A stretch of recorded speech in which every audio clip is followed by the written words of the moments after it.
On the 11th of September 2001, the American President George W. Bush arrived at Emma E. Brooker Elementary School to meet with students and staff.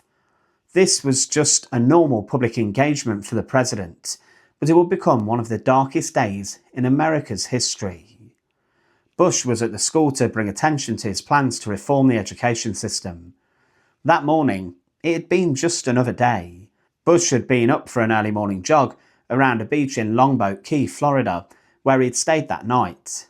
At 8:55 a.m, he arrived at the school in Sarasota, and he went into a classroom in front of a group of children who were sitting on chairs opposite. He had been informed before that a plane had crashed into the World Trade Center, but was told it was just a small propeller plane and was pretty much nothing to worry about.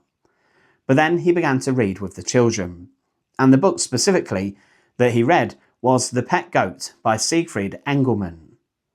Engelmann had written hundreds of books in his career, and The Pet Goat was a teaching aid to teach students about words ending in the letter E. The story tells about a girl's pet goat, which her parents wanted to get rid of as it eats absolutely everything, and the parents eventually keep the goat as it disrupts a burglar during a robbery. But the insignificant book became actually one of the most iconic and significant children's books in history, cementing its moment in history for all the wrong reasons. As the teacher, Kay Daniels, opened the book to begin, President Bush's Chief of Staff, Andrew Card, whispered in his ear. He said, "A second plane hit the second tower. America is under attack." Bush, with the children's book in his hand, tried to remain calm and looked stoic, not wanting to alarm the children, and he followed the book with the children and teacher. He remained somehow under control, but some claimed that the president looked horrified and that they knew something was wrong. Bush remained inside the classroom until the reading was finished, and after chatting with the students and their teacher, a journalist asked about the planes, and Bush said he would talk about that later. He then went into an adjacent classroom, checked the news on the television, and was briefed on the situation. There were roughly 10 minutes from when he entered the first classroom and read before he was actually on the phone to hear about what happened from the chief of the CIA.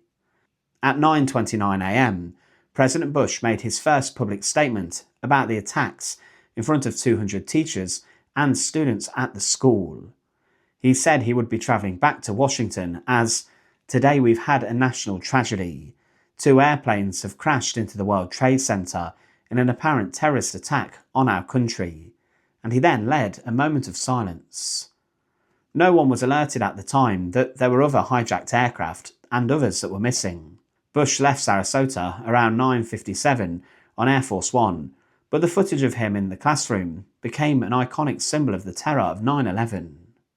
The book, The Pet Goat, and the innocence of the children reading along with their teacher further hit home the attack and its significance, and Bush's face when he was informed of the second attack was one of solemnity and also fear.